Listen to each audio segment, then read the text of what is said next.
The restaurant glowed with a soft, expensive warmth, the kind designed to make people forget time and consequence. Crystal pendants hung low from the ceiling, scattering light across polished marble floors and linen-draped tables. A pianist played something slow and elegant near the bar, his fingers moving like he was afraid to wake the room. Conversation stayed deliberately quiet here, wealth did not need to announce itself. Victor Hale sat alone at a corner table that never appeared on the reservation list. It was simply understood. The staff knew his face, the tilt of his shoulders, the way his eyes scanned a room without seeming to. He had built empires by noticing what others missed. Tonight, however, his attention felt dulled by exhaustion. Another acquisition finalized. Another rival crushed politely over dinner. Another reminder that power did not bring rest. He loosened his cufflinks and glanced at his phone, unread messages stacking like bricks. When he finally looked up, a glass of mineral water had appeared in front of him, beads of condensation tracing slow lines down its side. He hadn't noticed the waitress approach. She stood there for a brief moment, holding a tray against her hip, waiting as if expecting him to look up. When he did, their eyes met, hers dark, alert, and far too serious for someone delivering water. Her name tag read Lena. No practiced smile, no forced cheer. Just a quiet nod before she turned and moved away. Victor watched her go, something in her posture catching his attention. She moved lightly, almost cautiously, as if the floor itself might betray her. Not nervous, aware. He'd seen that walk before, in analysts who survived hostile takeovers and soldiers who'd learned not to waste motion.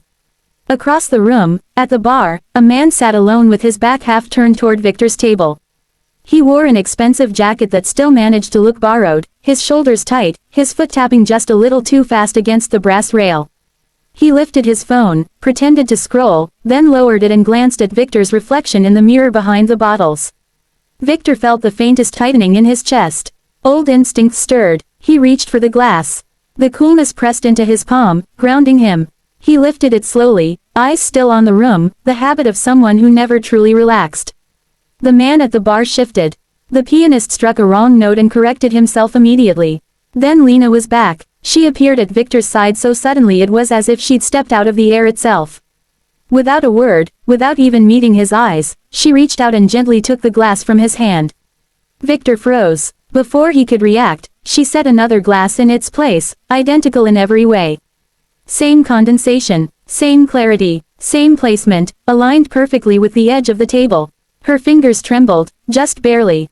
"What is this?" Victor asked, his voice low but sharp. Conversations around them continued, unaware. "Is there a problem?" Lena shook her head once. Not a denial, a warning. Her lips parted, as if she meant to say something, but no sound came. Instead, her gaze flicked, quick and precise, toward the bar. Toward the man pretending not to watch. Victor followed the movement with his eyes, then looked back at her. Her face had gone pale, a sheen of sweat visible along her hairline despite the cool air. Fear lived there, but so did resolve. "Sir, she began, then stopped herself. She straightened, took a step back, and nodded once more, almost imperceptibly. Then she turned and walked away. Victor sat very still, staring at the glass now before him. Everything about it seemed unchanged, and yet his pulse had quickened. He lifted it slightly, then set it back down without drinking. Years ago, a mentor had told him that danger rarely announced itself loudly. It whispered, it relied on routine, on trust. Across the room, the man at the bar drained his drink in one swallow and stood. Too fast. His chair scraped against the floor, drawing a few annoyed glances. He adjusted his jacket, eyes darting once more toward Victor's table. Victor did not move. The man took 3 steps toward the exit. At that exact moment, a server carrying a tray of wine glasses stumbled near Victor's table. The edge of the tray clipped the tablecloth. The first glass, the one Lena had taken, slid from the tray's edge and fell. It shattered against the marble floor. The sound cracked through the room like a gunshot.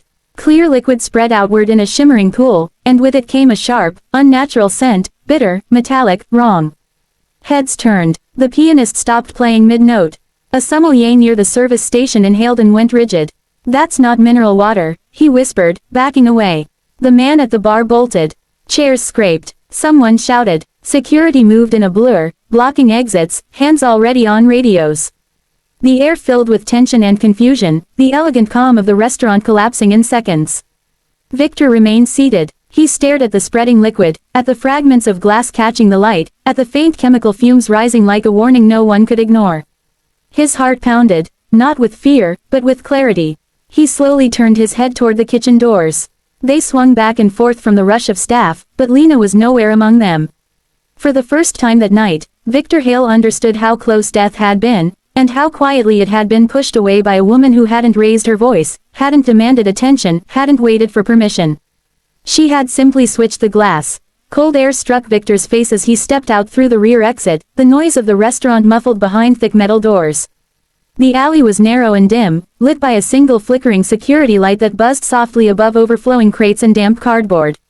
Snowmelt glistened on the asphalt, turning the ground into a mirror of broken reflections. For a moment, Victor saw no one and wondered if she had already disappeared into the city. Then he noticed her. Lena stood near the brick wall, arms wrapped tightly around herself, her shoulders rising and falling too fast.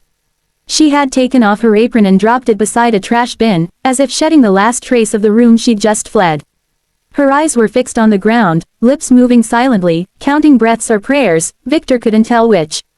He approached slowly, without his security detail, without the posture of a man used to being obeyed. His footsteps echoed once, twice, then stopped a few feet away. "You knew," he said. She flinched but didn't turn. For a second, Victor thought she might run. Instead, she exhaled and nodded, a small, exhausted motion that carried the weight of everything she had just risked. "I saw him pour it," Lena said, her voice thin but steady. "Just a drop, clear, no smell at first." He thought no one was watching. Victor leaned back against the wall opposite her, giving her space. "You recognized it that quickly." "My brother did," she replied. Her fingers curled into the sleeves of her uniform, knuckles whitening. "He worked in toxicology, industrial poisons. He used to tell me how the dangerous ones don't announce themselves. They look like nothing. They act like nothing, until they're inside you." The hum of distant traffic filled the silence between them. "He died 3 years ago," she continued, eyes still down. "Lab accident, officially, but they rushed the report. Cut corners. No one wanted to hear the questions I kept asking." Victor felt something tighten in his chest. He'd signed off on investigations like that without ever knowing the names of the families left behind. "You could have shouted," he said gently. "You could have called security. They wouldn't have believed me," Lena replied immediately, finally lifting her gaze to meet his. Her eyes were bright, unshed tears clinging to the edges. "I'm just a waitress, and if I was wrong, I'd lose my job. If I was right, he would have panicked and escaped. I had seconds. So you chose silence. I chose certainty." Victor studied her, truly studied her, as if committing her to memory the way he memorized market patterns in hostile boardrooms. She wasn't fearless. She was terrified, but she had acted anyway. "Why me?" he asked. "You don't know who I am." A faint, humorless smile touched her lips. "Everyone knows who you are." "That's not what I meant." She hesitated, then spoke quietly. "Because no one stepped in when my brother needed it. Everyone assumed someone else would. I couldn't watch it happen again. Not in front of me." The words settled heavily in the cold air.